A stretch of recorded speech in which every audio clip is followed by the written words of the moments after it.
in the Shelaima, dealing with Inyanim of Mashiach.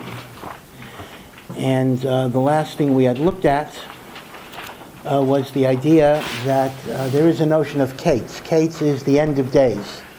There's a certain time in which Geula is supposed to come, but the Gra says there is a Kates which it will come if we are Zocheh, and then there's an actual Kates which is no matter what, it's going to come whether we're ready or not. And in every generation there is a designated time when Mashiach can come. Now this seems to be a little different, because on one hand we often say Mashiach can come every day. So you have to say there are three categories. The potential for Geula to come is every single day. But then there are designated times that are more mesugal for Geula to come, which means these are especially auspicious times, but they're not guaranteed times. And then there's a guaranteed time, right? So you have three levels. Like every day is possible, there are auspicious times, and then there is a definite time, a single definite time. And the Gra was Machadesh that the Machlekes in the Gemara, does Mashiach require tshuva, does not require tshuva? In other words, are we going to be nigalim with tshuva or even without tshuva?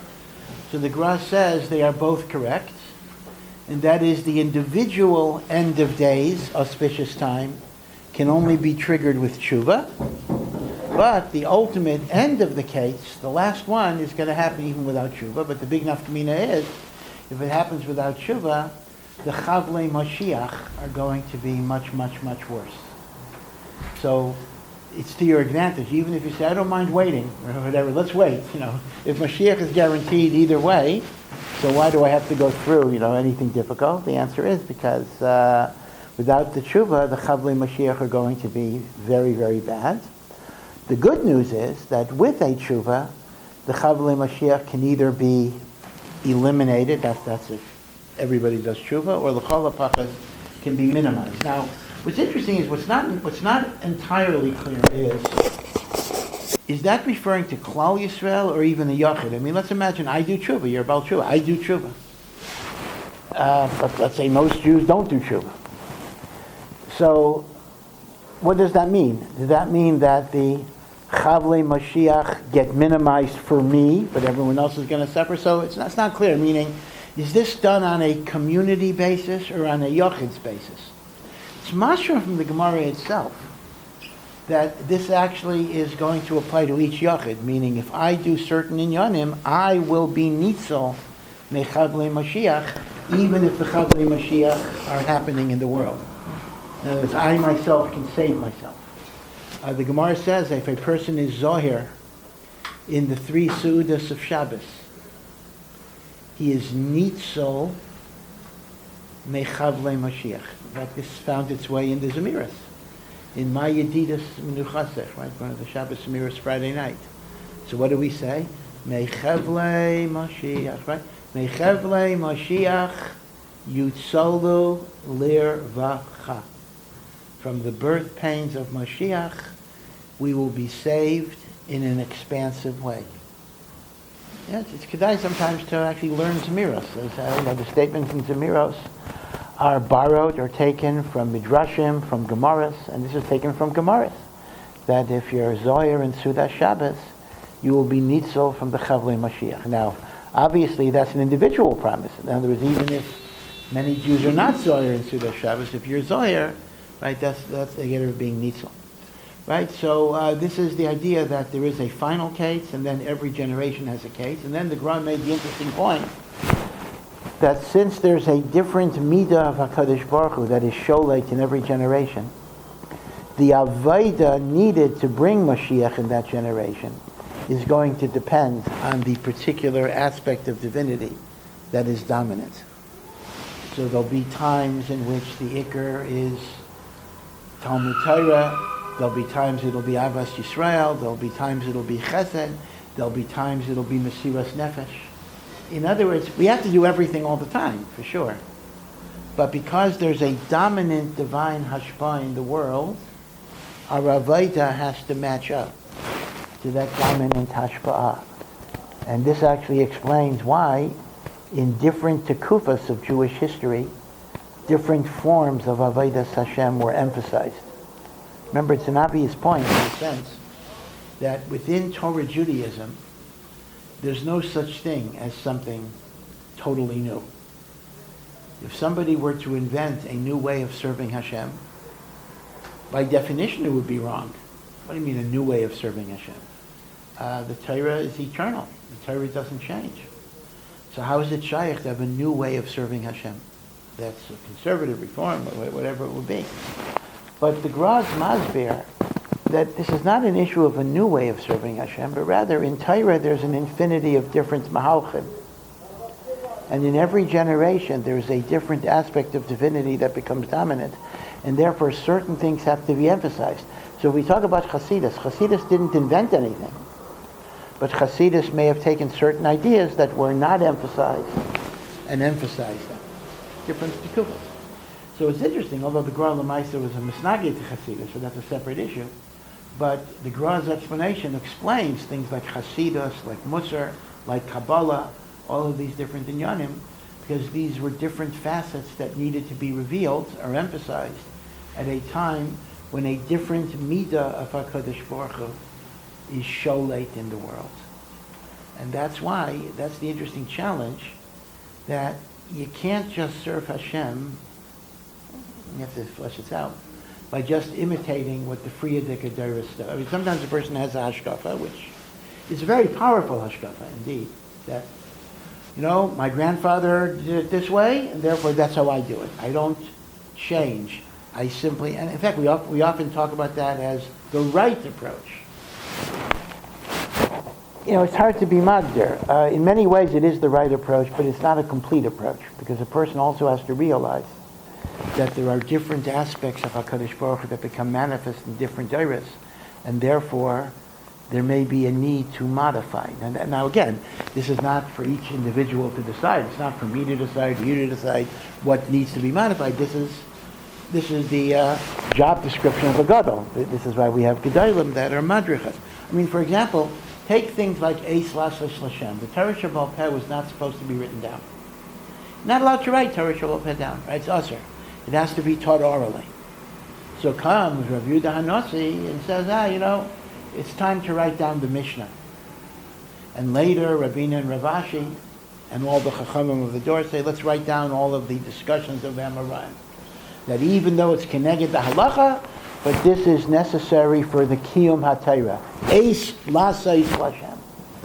Right, the famous drasha. When it's a time to stand up for God, heiferu Torasacha. You break the Torah. Now that's an astounding idea. That's an amazing idea. I mean, that's exactly what, without quoting the pasuk, that's exactly what the Reform movement said. You know, hey, people aren't going to go to shul. Of course, when Reform was invented, there weren't cars, but I was thinking, people aren't going to go to shul unless they drive or whatever it is.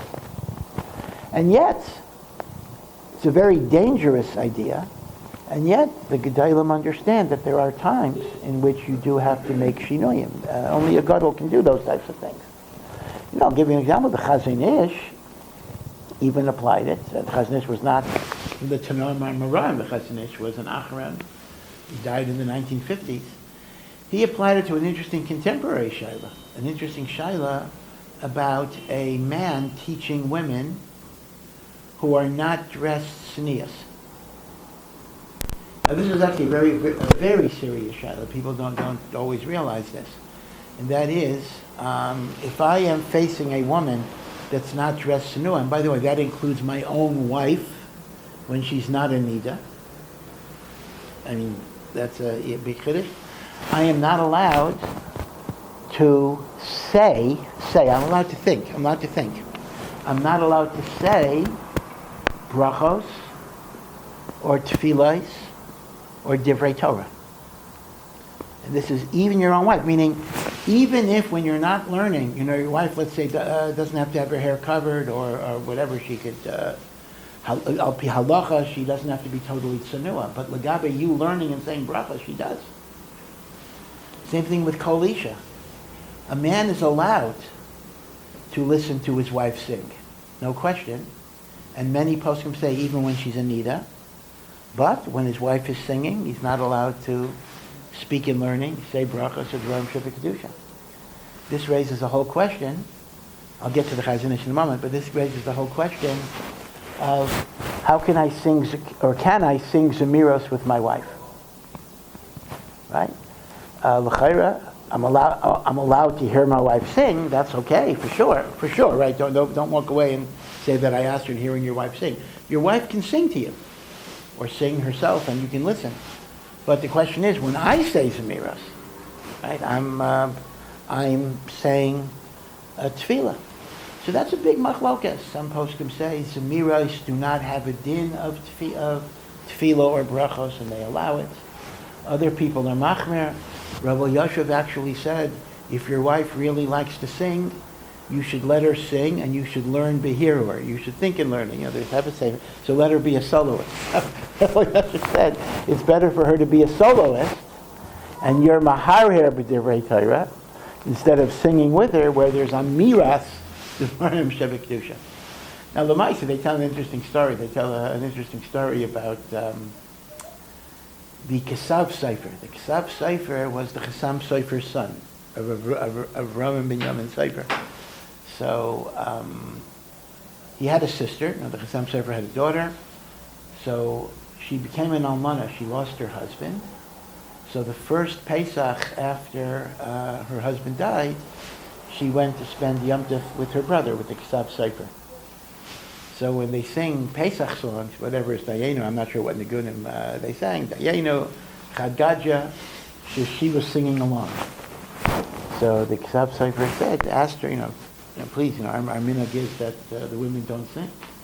So she looked at him very, very sternly. She says, that was not Abba's minhag. He said, the Chesam Sefer's house, the girls did sing. So it's interesting. Again, I'm not talking about with outside guests. I'm talking about within the family. In other words, the Chesam Sefer's position apparently was that any woman whose voice you're allowed to listen to, your sister, your mother, your wife, you could say Zemiros when they're singing, because we don't reckon Zemiros as Devarim Shebekdusha. And this is also the Pesach of Rav Shlomo Zalman Auerbach. My question is that even if you accept that for Zemiros, but what about Zemiros like Mizmor LeDavid? Mizmor LeDavid is a parak of Tehillim. So it's one thing to say, Zemiros don't count as Divrei Torah. Sure, Mizmor LeDavid is Divrei Torah Mamish because it comes from the Ksuvim. Unless the svara there is that since you're not doing it derech limud, it doesn't have the halach of Divrei Torah. I don't know.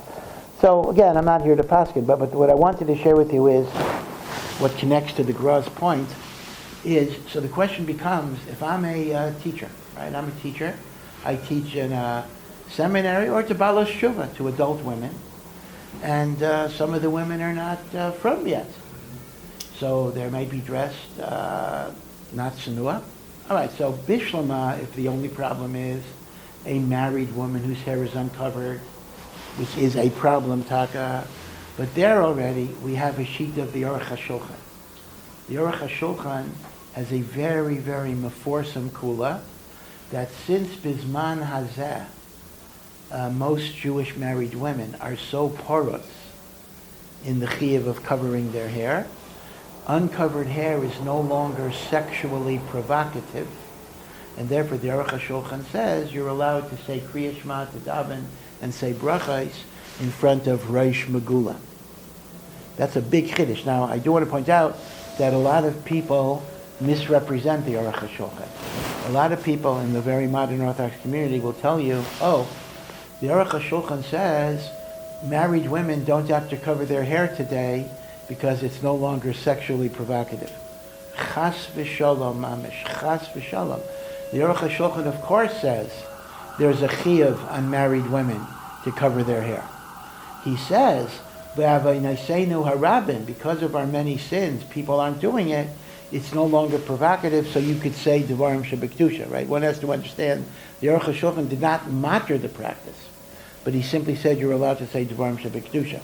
And even there, legend has it. It's not really fully substantiated, that the Chafetz Chaim was so incensed at this. You see, the Aruch HaShulchans and the Mishnah Berurahs were coming out at the same time. And indeed, the Aruch HaShulchan quotes the Mishnah Berurah a few times. But the Mishnah Berurah never mentions the Aruch HaShulchan, although the Aruch HaShulchan was mamish, the Gadol Ador in Psak Halacha. As a posek, the Aruch HaShulchan was actually held higher than the Chafetz Chaim. But the Chafetz Chaim does not quote the Mishnah Berurah, the Aruch HaShulchan. So the Welt says, the word that they say in the old yeshiva world was that the Chafetz Chaim was so angry, he felt the Aruch HaShulchan was pirates geder, in just telling women they don't have to cover their hair, which in Lita was very widespread. Many women were not covering. It was really a big pirza that he didn't want to mention the Aruch HaShulchan. Is that emes? Probably not, because if you think about it, the Mishnah Berurah does not bring any contemporaries. There were many Gedolim in the Chafetz Chaim's time. There was the Nitziv, there was the Beis Halevi.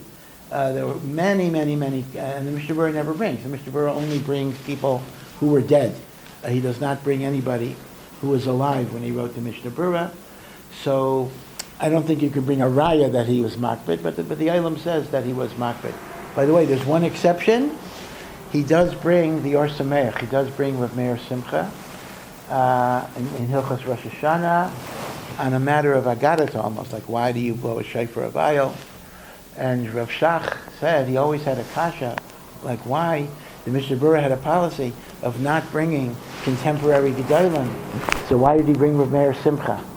So Rav Shach came up with a possible teretz. He said there had been in the very early 1900s, maybe the late 1800s, there was a big meeting of Rabbanim discussing how to deal with various anti-Semitic decrees of the Russian government. The Russian government wanted to require secular studies and this and that. And the question is, should we go with it? Should we compromise or should we fight, etc.? So Rav Meir Simcha actually said that he thought it was a good idea for B'nai Torah to learn Russian, because that way they could communicate with the government, and that way they could also be matarev, teenagers in cities who needed a modern rabbi. So he said that, the Chol HaPachas instruction in the Russian language would be a good thing. The Chafetz Chaim, who was younger than Rav Meir Simcha, was very much against it. And he said, this is going to be Makalko people, you're going to introduce them to secular culture, and once you introduce a secular culture, who knows where it's going to go. So the Chafetz Chaim said, we have to be mafresh, B'nai Torah, from any connection to secular culture. This was a machlokas. So Rav Meir Simcha said to the Chafetz Chaim, you live in a village, you live in Radin. Radin is the sticks. So you don't know what life is like in a city. In a city, people are already exposed to, secular education and different things. So we need to have Rabbanim who can talk to modern, assimilated people. So the Chafetz Chaim said back to Rav Meir Simcha, you don't have a yeshiva, so you don't know how B'nai Torah are affected. Apparently, Rav Meir Simcha was very, very hurt. Because he certainly was worthy of it, but Lamaisi, he was not zeicha to a yeshiva, was not zeicha to Talmidim. So the Chafetz Chaim was margish that he hurt Rav Meir Simcha's feelings, so he wanted to make up for it by taking Rav Meir Simcha, and the only gadol who was alive in the door that the Chafetz Chaim quoted in the Mishnah. This was Rav Shach's lumdus. So he spoke to Rav Mendel Zaks, who was the Chafetz Chaim's last surviving son-in-law. He married the Chafetz Chaim's Bas Zekunim. And Rav Mendel Zaks said, you are right. I remember specifically when my shver, my father-in-law, was writing this shtickle of Ber Halacha, and he told me he's going to quote Rav Meir Simcha as a way of being Mavakesh Mechila for the Pegia in the cover of Rav Meir Simcha. So Rav Shach was mamish mechabein to this particular reason. Okay, but coming back again, digressing, I have to remember where I'm trying to get to. So what happened here was, so Bishlama, if I'm a seminary teacher or just a teacher, and I'm talking to a married woman with uncovered hair, so l'chol hapachas, I have the Aruch HaShulchan to be somechan. And Rav Moshe writes in a tshuva that although l'chatchila one should be machmir, but v'shas chak, the Aruch HaShulchan is so great. He says, Kocho Gadol B'Hayra, Ma'aser Rav, Kvar Hayra Zaken. The elder has already paskened. Rav Moshe has also tremendous covet for the Aruch HaShulchan. But let's say the issue is not just uncovered hair. The issue is uncovered shoulders, whatever it is. In other words, there's no compromise position there. So how can I teach? What am I supposed to do? How can I teach Balos Tshuva or non-religious people, women, if the pshat is that they're not dressed? I'm not allowed to say Divrei Torah. So what is the Eitz Halacha? I turn my head and look away. Well, what type of impression does that make? No, okay, if the question is I got to make a bracha on a bus, okay, so you make a bracha on a bus, I turn away and make a bracha. Okay. But I'm supposed to give an hour shir to people, look away. That's a chilul Hashem. So the Chazon Ish actually said that this is an occasion for Eis Laseis Lashem Heferu Torah Sacha. If you will not be able to teach Torah to people who are not religious, unless you are looking at them and they're not addressed with Derech Tznius, he says, Eis Laseis Lashem says, teach them Torah. Again, obviously you're mamayet or histaklos, to whatever degree, look in the Sefer, whatever it is, but he actually gave that, which is really a Mashiach thing. Number one, for an Acharon so recently to invoke Eis Lasos Lashem is a very big chiddush. Number two, it's not so pashut that it's Eis Lasos Lashem. What, I'm the only teacher in the world? So get a woman teacher. In other words, what are you telling me? You say, I'm a man, I'm teaching in seminary. Well, maybe not seminary, but I'm teaching adult women who are not religious. They're not sanua. So for Eis Lasos Lashem, I can teach them. What's the great emergency? So get a woman to teach them, right? Elamai, the Chazon Ish held that if a teacher, you have to be honest with yourself, if a teacher does feel he has something unique to offer, that might be the condition. So Einachinami, there's an Eis Lasos Lashem, even in such an eifin. But the reason I'm bringing this up, I digress just because I think the halachas anyway are good things for you to know. It's an area of halacha that a lot of people are not aware of. But the idea is, Eis Lasos Hashem itself says that there are different hanhagos that are shaykh in different generations. That we don't just do exactly what was done in the good old days, but there does have to be adaptation. Now, the danger of adaptation is, of course, pritzas getter. You're breaking down defenses. And a person who is not a gadol mamish, chas v'shalom, can make a tremendous korban. But on the other hand, there is a makam within the proper guide to understand chiddushin. And this comes up in a lot of areas that for some people it was mamish yehareg val yabor. I'll give you a smaller example. Less so today, but the many of the Haredi Chadorim, going back to the old Yishuv, the Yishuv Hayashan, were the Yidden that were living here before Zionism. The Talmidim of the Vilna Gaon, and up north, the Talmidim of the Baal Shem Tov. That's called the old Yishuv. That's the pre-Zionist Jewish settlements in Eretz Yisrael, in which came out 100% were religious. In fact, it's a whole tragic story. It's a complicated history. Part of the bitterness and even the hatred, and I'm not advocating hatred, but part of the hatred that sometimes exists between Charedim and Chilonim, and again, I'm not supporting it, but goes back to the history that many Charedim of the Yishuv Hayashan feel that they literally had this country stolen from them.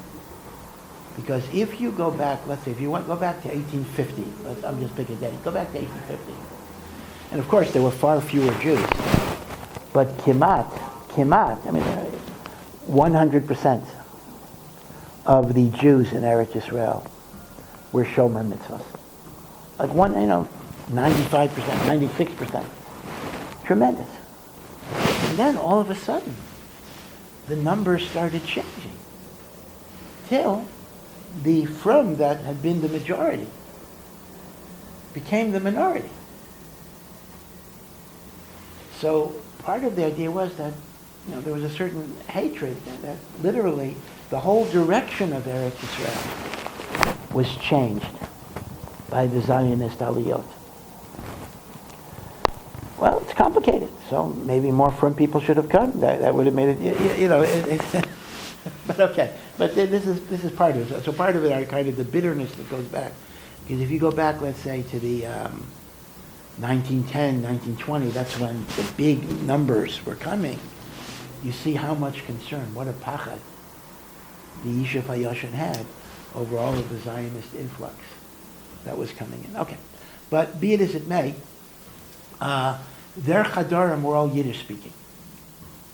And they made a very big point that God forbid they would not allow any school, any yeshiva, any cheder to speak Ivrit. Because Ivrit, although it's related to Lashon HaKodesh, but Ivrit was a modern language, and they thought Ivrit was a step towards secularization. And this was the HaRav Yaver. They literally would not allow Ivrit to be spoken in any cheder or yeshiva.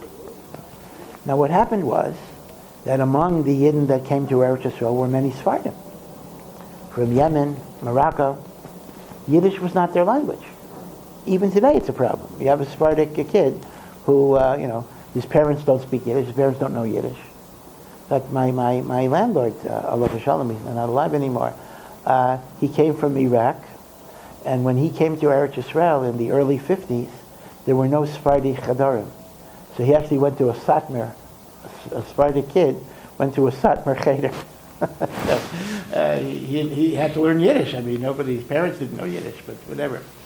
So as a result, some people said, listen, even if the kid takes Yiddish as a second language, but isn't it better for him to learn in his familiar language, which might be Ivrit?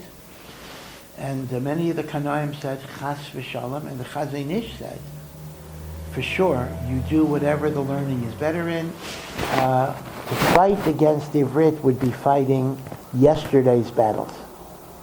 You got to understand the situation changes, and you have to do what's best for Talmud Torah. In my own yeshiva in Eretz Yisrael, by the way, where in the 1980s, Eretz Yisrael took in many, many Iranian students. It was one of the meistas in America that was most open to Iranians.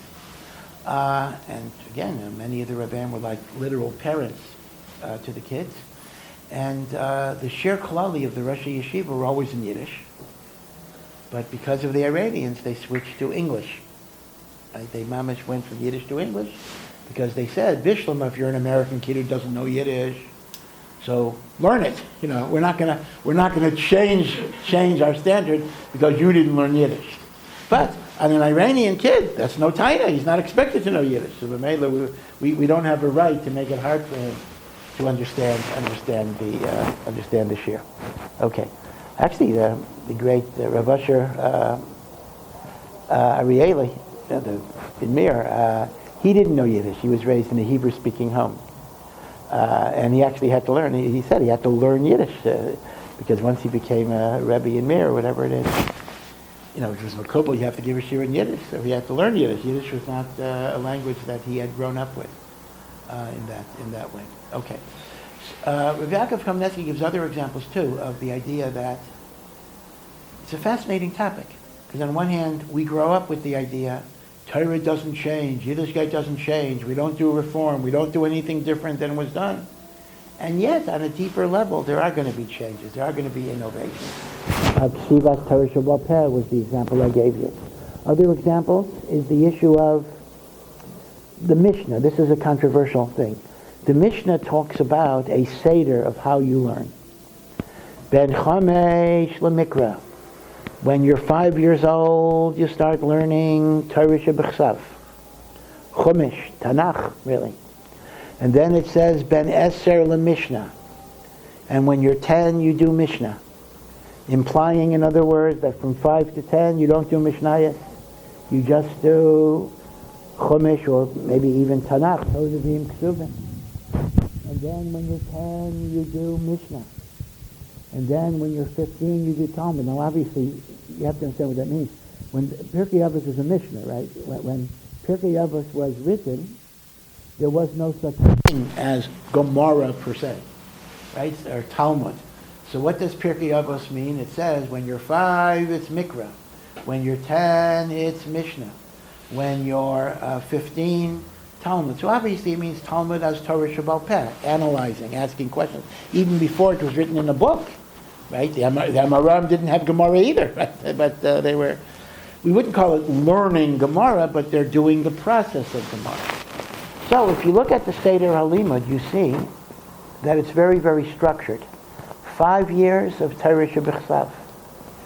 5 years of Torah Shebal Peh. And you don't start doing in-depth analytical learning till the age of 15.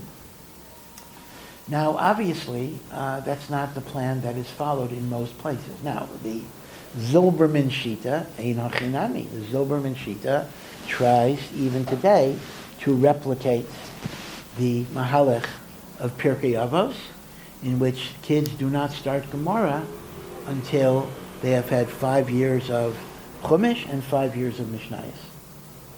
And in truth, I think it's a very, very good system. But Aliba DMS, the Rosh Hashivas are not saying everybody has to go to the Zilberman system and the like. And certainly, for a Baal Tshuva who starts learning later, even though it may make sense, we don't do that. I mean, if a guy comes to our Sameach and he says, I am committing myself for 15 years, so maybe I might do that. Okay, 5 years Chumash, 5 years Mishnah, and after 10 years we'll start Gemara. Okay, if he'll give me 15 years, maybe I'll follow that. But a guy's here for 2 years, so what are we going to say? Oh, we're just going to do Chumash for those 2 years, and when you leave, you have to do Chumash for another 3 years. I mean, obviously, when you're jump-starting somebody at a much later age, you got to pile it on, even though it's Shalom Keseder in some ways. So Rav Yaakov Kamenetsky was Masber. He actually was Masber. That the Seder, it's a big Chiddush, the Seder HaLimud, the way you learn Torah, depends on the particular situation of the door. That there are times where Gedolei Yisrael tell us that Chazal's derech may not be the right derech. Again, it's a tremendously, almost chutzpah-dik thing to say. It may not be the right thing for an individual or for a particular tekufa, and this is one of the gedarim of Masra l'Chachamim. The Eibishter gave to the Chachmei Ador the hadracha as to how you learn. And he explained that, in the days of Pirkei Avos, even the Mishnah was not originally written down. So when everything is Baal Peh, you need people to kind of memorize large quantities of information, otherwise you wouldn't have it. Today, everything is available, so the concept of B'kiyos is less significant than Havana in learning how to think. Right, different terutzim, etc. But this is another example of the Gra that different aspects of divinity are sholate at different times. And that's why Dairis move in different directions. And therefore, what is necessary to bring Geula in one door may not be the same thing as what is necessary to bring Geula in another door. And you need the Gedolim to emphasize which Nekudas are supposed to be emphasized. If you think about Yaakov Avinu just for a moment, Yaakov Avinu, I'm sorry, not Yaakov, Yosef HaTzadik had 2 sons in Mitzrayim, Ephraim and Menashe. Menashe was the Bechor. So Menashe was called Menashe ki nashani alikim eskal amali. What is the word nashani? Forget.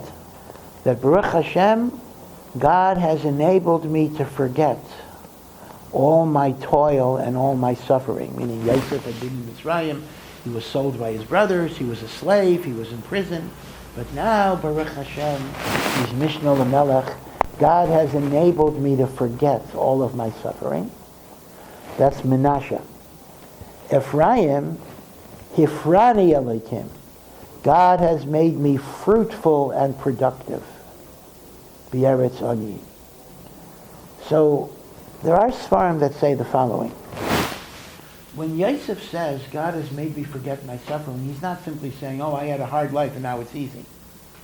But rather he's saying that when you come from a certain atmosphere of Kedusha and holiness, and now you're pulled out of that atmosphere, and you're in an environment that's totally the opposite, there is a level in which you have to forget. This is very tricky. You have to forget where you come from. Because if you're so connected to that particular Saviva, you're going to look at where you are and you're going to say, this is garnished. There's nothing that can be done here. You see the point? This is an issue. Actually, this is a very practical issue that Bachrim or Avreichim face when they leave yeshiva. So you're in yeshiva and you're surrounded with Torah and Avodah 24 hours a day, in theory 24 hours a day, and everybody's learning and everybody's stark. Maybe I'm romanticizing that, but let's assume that everything is wonderful, wonderful, wonderful. And then you have to go to the cruel, mean world of work and tuma and everything else. Now you see, if in your mind the definition of Avodas Hashem is only if it's like this, then what happens when you're put in a matzav when it's not like this? At that point you say, what's the point? I should go to Daf Yomi for 1 hour a day? What's the point? What does that stand for? For 10 years they were telling me, being a balabas is the worst thing in the world. I literally remember being told this line when I was in high school. It's hard to being a balabas is like the worst thing in the world. So what does that mean? So if I'm now a balabas, I should do Dirshu, I should do Daf Yomi. Where's the Havana? But you see the problem. The problem is, if that's going to get you back in Kailo, that's one thing. Yeah. But if the pshat is, this is worthless, I'm not going to do anything. Well, that's the Atzas Yetzer Hara Mamish. So Memela, Yosef is in Mitzrayim. Yosef is in a Makam Tameh. Yosef is in a Makam Tuma. If he thinks the meaning of Avodas Hashem is the house of Yaakov Avinu, and it's not shayach to replicate that, he would have fallen. So the first step in his Avodah is he has to know, okay, I'm not there, I'm here. Nashani, I got to forget it a little bit. Not in the sense of inspiration, but in the sense of, that's not my Saviva. My Saviva is this. Within this Saviva, I got to make it as good as I can make it. And that's an Avodah a little bit. And then you get to the second stage. Hifrani, the Eibishter will give you the payrit, the kayet, to be fruitful. This is a big yourself. On one hand, you got to be connected to that Makam Torah, but you also have to disconnect a little bit. Because otherwise you're not going to be able to be able to challenge. This is exactly what happened in America. People don't realize that in the United States, in the late 1800s, early 1900s, when there weren't yeshivas, there were some very, very great rabbanim, in crazy places, Omaha, Nebraska, South Dakota. People who were, in Europe they might have been Gedolim Mamish. And unfortunately, some of their children, not only went off to derech, but married Goyim, and the grandchildren are Goyim Mamish. And part of the situation was they had a sense of Yush. And they wrote about it sometimes in their Svarim. They say they came from Vilna, they came from Brisk, they came from Minsk, wherever, and they come to America, which was a midbar, Amaratza, Schil Shabbos. And they basically said, there's nothing that can be done here. So all they did was they created, isolated for themselves. They sat, they learned all day, they wrote Svarim. They felt there was nothing they could do because this will never be Vilna, so what's the point? It will never be Brisk, what's the point? But then you had people like Rav Aaron, etc., who said, okay, this is not Europe, it's America. You can do something in America too. See, so this is a very interesting psychological leap, both in terms of a tzibor and in terms of a yachid. Taking your situation. The Chafetz Chaim said it with Moshe Rabbeinu. when Moshe Rabbeinu is standing in front of the sneh, the burning bush, so HaKadosh Baruch Hu says, Shal na'alecha miyal reglecha. Take your feet take off your shoes. Ki hamakim asher ata omed sham. The place where you are standing is Admas Kodesh. This is holy ground. Take off your shoes. So says the Chafetz Chaim, Hashem's words are not just to Moshe Rabbeinu. They're to each of us. We sometimes think, if only I would be in a better environment, better yeshiva, better place, better family, better job, better shul, then I can serve Hashem. But right now, it's just not shaykh. It says no. Hashem says, wherever you are, is Admas Kodesh. You have to make it holy. And you can make it holy. It's a big musar.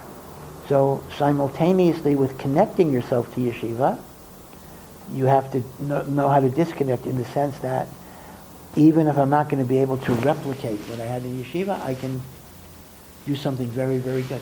So I often advertise Rabbi Lapiansky's book, Ben Torah for Life, which is a very kedai thing to read, which the whole theme of it is about post yeshiva aliyah and continue. I don't mean aliyah to Eretz Yisrael, that's a separate issue, but aliyah in, I guess I should say aliyah, I should say it the Yiddish way, aliyah in ruchnias, that it has to continue all of your life. It's not like, oh, these are the years where I grow, after that I stagnate.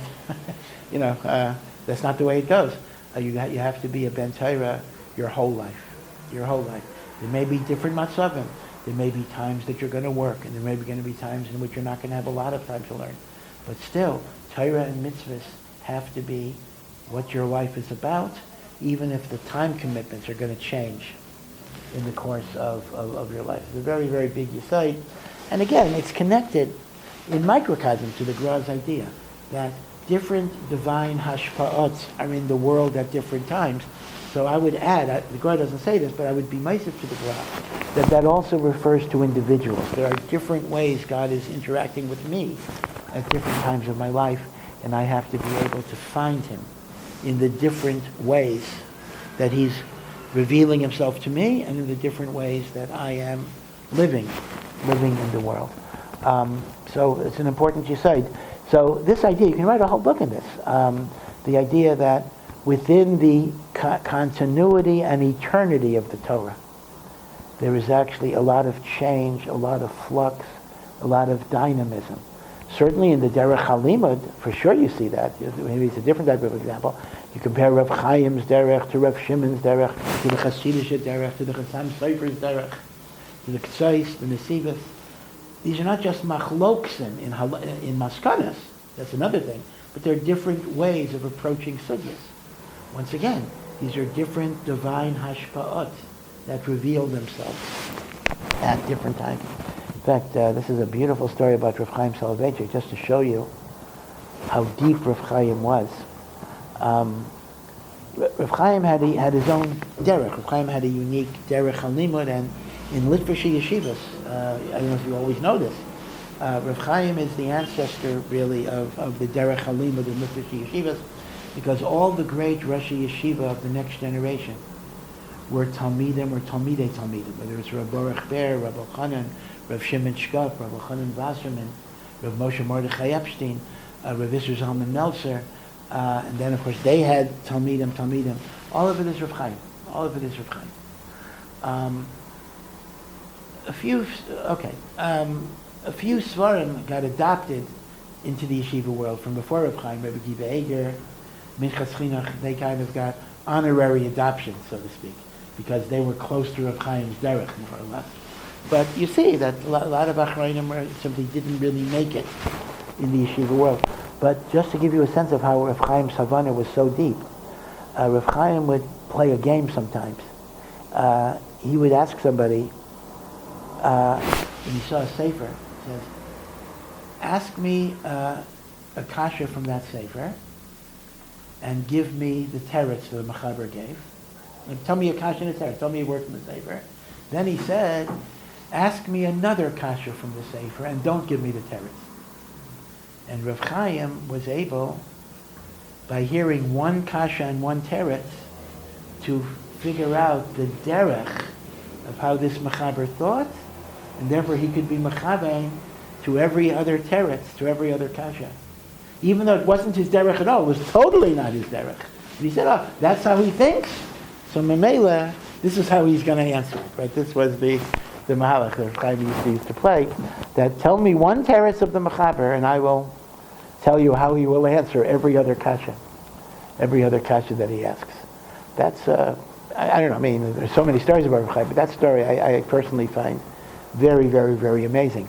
Because b'derech klal, if you have a derech halimut, it is extremely difficult to put yourself in another derech halimut. Very, very difficult. Because you're used to thinking in a certain way. In fact, no, that's not for me to say. I don't think the Brisker Rav would have done this, because the Brisker Rav had a certain glattkeit, so to speak, that he couldn't put himself in another way of thinking that he thought was krum. But Rav Chaim could. Rav Chaim is such a shlita, he could even put himself in a way of thinking that Rav Chaim probably thought was krum even. This is what he's going to say. He used to do this as a little bit of a game. In fact, the Brisker Rav said, growing up, again, I'm sorry I'm digressing today, but the Brisker Rav used to say that Rav Chaim was always trying to train him how to think, even in Divrei Chol, always how to think. So, like Rav Chaim would discuss, like, why, I don't remember all the stories, but like, why does, when you turn the cup, why does the tea come out of the glass? Like, whatever, like, understand gravity, why does gravity work? Like, Brisker had to come up with explanations. So they would sometimes look at people in the street walking, and Rav Chaim said to Brisker Rav, where do you think that person is going? Why would he be, he knows the person. Why do you think that, it seems like an invasion of privacy to me, but nevertheless, where do you think that person is going? And they'd have to try to figure it out, like, based on this and that and that and that and that. And the Rav Chaim was always right, like he usually found out later. So one time, they're looking at a guy, and Rav Chaim asked the Brisker Rav, so where is this person going? And the Brisker Rav couldn't figure it out. He says, Rav Chaim couldn't figure it out. He says, I have no idea where he's going. So he asked the guy later, where were you going? He says, I don't know, I just had to walk out of the house. I wasn't going anywhere. So Rav Chaim had figured that out. Okay. But this, I think, is the big yesod, that every door has giluyim, different revelations. And that's why Gedalim are madrichas in different ways. I'll mention that in Chabad, well, not just Chabad, but in Musar generally, Hasidus as well, the earlier generations emphasized yiras ha'inish. And Bizman Hazeh, many mashgichim, both Hasidim and non-Hasidim, say that we get scared with yiras ha'inish and we get meyuyesh, and therefore we have to emphasize rachamin and ava. Different emphasis. The door has different needs. Okay. So now, though, I want to go backwards. Again, we're still in Perek Yud Aleph. I want to go to the first. I want to go to Sif Aleph of Perek Yud Aleph. Where once again, the Gra says a very, very interesting thing that needs a lot of explanation. And this is Perek Yud Aleph, Sif Aleph. Arba inyane geula yiyu bi'arba prakim sheha'elam nidain. Right, this is a Mishnah in Maseches Rosh Hashanah. The Mishnah in Maseches Rosh Hashanah says there are 4 days of judgment. They're not all called Rosh Hashanahs. This is not the Mishnah. The first Mishnah is there are 4 Rosh Hashanahs. That's one thing. But the next Mishnah says there are 4 times that Hashem judges things in the world. The first, starting from Nisan, which is how the Torah begins the year, is B'Pesach, Nidain al HaTfuah. On Pesach, Hashem determines the grain harvest. Will the grain harvest be plentiful or not? Now the Gemara itself has a problem with that right away. Well, what do you mean? Pesach is the time of the harvest. So whatever grain you have is there. So the Gemara says it's really referring to next year's grain harvest. But Pesach is the Zman of Tevuah. There's a din on the grain harvest. Ba'atzeres, Shavuos, just the next Yom Tov, Al Peiros Ha'ilan. Hashem judges the fruits. The Rosh Hashanah, that's our big Yom Adin. Kol boy olam, Eivrim lefanav kivnei maron. Everybody in the world, mashma Jews and Goyim, pass before Hashem like sheep. B'nei maron has different translations, but the normal machzor translation is sheep. And Hashem decides who will live and who will die. And then the final Yom Adin is Sukkot, the end of Sukkot, where we're nidain al hamayim. Hashem judges the water, the rainfall. So even though it's true that when it rains on Sukkot, that's called a siman klala because Hashem is kicking us out of the sukkah. By the way, the Bikur Yaakov, the Aruch LaNer, says that Geshamim B'chag is only a klala in Eretz Yisrael, which makes a lot of sense because normally it doesn't rain during Sukkot. So if it rains and I got to leave the sukkah, HaKadosh Baruch Hu was saying, I don't like your avodah. But says the Aruch LaNer, when it rains in Chutz La'aretz, which it does quite often, that's not a siman klala, that's the teva. That's a good thing to know. So a person, if you're in Chutz La'aretz and it rains during Sukkot, I mean, you can be unhappy that you're not doing the mitzvah of Sukkah. You know, that much I can be unhappy about, but I shouldn't feel like HaKadosh Baruch Hu is saying, my avodah is not chashuv. That's a chashuv thing to know. Now, the Ran asks a very simple kasha. So we have 4 Yemei Din. Pesach is Tevuah. Shavuah is Peiros Ha'ilan. Rosh Hashanah is who will live, who will die. And Sukkot is water. Now, one second, but what does that mean? On Rosh Hashanah, Hashem doesn't decide if I'm going to live or die. He decides my parnasa. He decides my income. He decides what's going to be. If on Pesach, Hashem decided I'm not going to have any grain, then how can it be on Rosh Hashanah I'll have a parnasa? Right? So the Ran is machalik. The Ran actually says that the 3 Yemei Hadin, other than Rosh Hashanah, are klaliistic to the world. Hashem decides how much grain will be in the world, how much fruit will be in the world, how much water will be in the world that you can drink. Rosh Hashanah, he allocates those things to each individual person. So if we want to know when does Hashem decide how much grain I'm going to have if I'm a farmer, that's takanat on Pesach. The amount of grain I'm going to get is part of my parnasa. That's decided on Rosh Hashanah. The only thing that's a little confusing is I'm not really sure how that works vis-a-vis water, because water is the only din which is after Rosh Hashanah. In other words, I understand. Pesach, Hashem decides there'll be so-and-so, millions of tons of grain. And on Shavuos, Hashem decides there'll be so-and-so millions of tons of fruit. On Rosh Hashanah, Hashem decides how much fruit I get and how much grain I get. But Hashem also decides how much water I get. But how can Hashem decide how much water every person gets if the total of the water hasn't been determined until Sukkot? So that's a little schwer, because you can't have the prat till you have the klal. So Bishlama, the klal for the other things are before Rosh Hashanah. But the klal of the water is after Rosh Hashanah. So I'm not sure exactly how that works. Okay. But all of this is a Mishnah in Maseches Rosh Hashanah. So here's what the Gemara says. We'll begin it. We'll probably continue next week. He says that the 4 Yemei Hadin correspond to 4 stages of the Geula HaAsida that will actually happen on these future dates. And that is, on Pesach, we will be nigal, some Pesach, when Mashiach comes, we will be nigal from Shibud Malchios, meaning we will be independent of any shibud of Malchios, of the non-Jewish countries.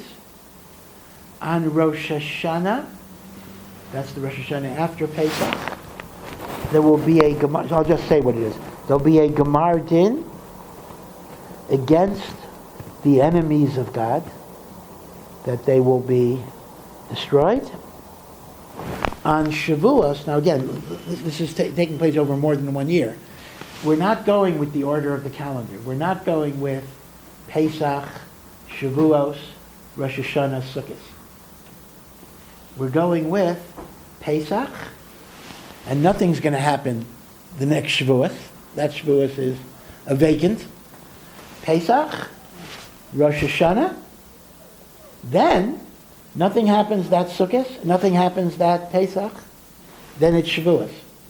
Right, so you're into the next year already. So it's Pesach, Rosh Hashanah, Shavuos, and then Sukkot. And the 4 stages are, we are freed from Shibud Malchios on Pesach. Okay, we'll have to see what that means. What does it mean to be freed from Shibud Malchios? I mean, we're not literally slaves. Okay, but we'll see. We'll see what that means. But it basically means Jews will no longer be persecuted. On Rosh Hashanah, there'll be a Gemar Din with the Oyevei Hashem. Now again, I'm just throwing out questions. Are the Oyevei Hashem the Goyim that persecute us? Are they the HaRav that the Gemara refers to later? Are they Yidden? The Pashtus, they're Goyim. On Shavuos, this is the Shavuos after the Rosh Hashanah, there will be Kibbutz Goliath. All the Jews will return to Eretz Yisrael. And he has an unusual lashon, Al Yedei, we're going to have to see the Makor for this, Al Yedei Moshe Rabbeinu. Moshe Rabbeinu. An amazing thing. Moshe Rabbeinu will bring the Goliath back to Eretz Yisrael. Moshe Rabbeinu, upon whom it was nigzar that he wasn't allowed to enter Eretz Yisrael, will actually be the one who leads the Yidden back to Eretz Yisrael. And on Sukkos, there will be the Binyan Beis Hamikdash. Okay? Now, so again, this is taking place over what, around a year and a half. Right? In other words, from Pesach till the Sukkot after Sukkot, meaning it's Pesach till 2 Sukkot, the second Sukkot will be Binyan Beis Hamikdash, and the Gemara does not even say at this point when does Mashiach ben David show up. I mean, he doesn't mention. He just says there are the 4 stages: Nigalu Mishibut, Gemar Din V'Oivei Hashem, Kibbutz Goliath Al Yidei Moshe Rabbeinu, and then Binyan Beis Hamikdash on Sukkot. So there's a lot of questions in this. This is a very intriguing passage. But number one, interpretively, just in terms of pshat, how is this connected to the 4 Yemei Adin? Meaning, Rosh Hashanah I understand. Since Rosh Hashanah is the Yom Din of Kol Bay Olam Maran, so that's appropriate for the Gemar Din of the Rishayim. Okay, that I get. But for example, why is Yitzia Mishibud Malchias connected to the Din on Tavua? And why is Kibbutz Goliath of Shavuos connected to Peiros Ha'ilam? And why is Binyan Beis Hamikdash connected to the Yom Din of Mayim? Meaning, how are the 4 Yemei Hadin in the Mishnah and Rosh Hashanah, how are they connected to these 4 events of Geula? As I say, Rosh Hashanah, I think the connection is there, but for the other 3, it's not so pashut. So we'll look at that. We'll look at that from Hashem next week. And the other issue is, at what point in time is Mashiach? I mean, Mashiach ben Yosef, Mashiach ben David. I mean, they're important people too. Where do they make their appearance? I mean, the Gra himself later referred to Mashiach ben David, Mashiach ben Yosef against Esav and Yishmael. Where does that come into this thing? Again, the teachings of the Gra and Geula, in particular, are very, very hard to put together. because he said them in many, many different places. The Gra did not write a sefer on Geula, but he has in Tikkunei Zayar, in Mishlei, he has Pirushim, and in Pirushim he would say a line or two here. So a sefer like Even Shelaima is makabetz, this line and this line and this paragraph and this paragraph, but it's sometimes very, very difficult to create a whole pattern. There is actually a wonderful sefer written in modern times. It's called Acharis Kuracious. Acharis Kuracious, and I don't remember the name of the Mahabra, but it's a contemporary person, and this is a study of the process of Geula according to the Gra and the Ramchal, in which he tries to systematically compare the approaches, and he tries to create a picture. So I'll check that. If you have the paper, you could check it and see. But that probably would be very, very useful to be masber, this particular keta. Okay, but Mitzvah Hashem, we'll go back with this next week.